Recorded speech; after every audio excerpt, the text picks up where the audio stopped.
wanasababisha magonjwa, kale kamgongo kangu, kile kichwa changu, ile sijui nini, yaani wanajibinafsisha kwamba ni chao. Na kwa hiyo njia rahisi, anaambiwa nenda kachukue paracetamol. Anaambiwa hiyo paracetamol haina nguvu sana, nenda kachukue diclofenac.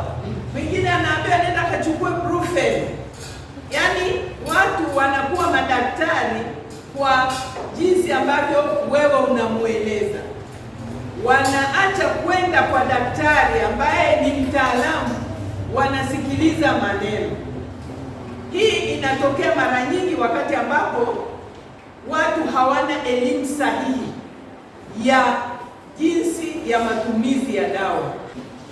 Dawa zina faida gani kwetu au zina madhara gani kwetu, ili tuweze kujua. Hata mwenzio unapomshauri, unamshauri kitu ambacho kitamsaidia na sio kile ambacho kitamletea madhara zaidi, kwa sababu si kwamba dawa zote tunazozijua kwenye maduka ya dawa ziko salama.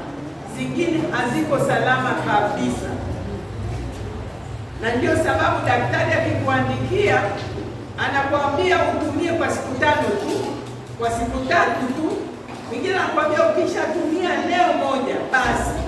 Ni kwa sababu wanafahamu madhara hayo ya hizo dawa.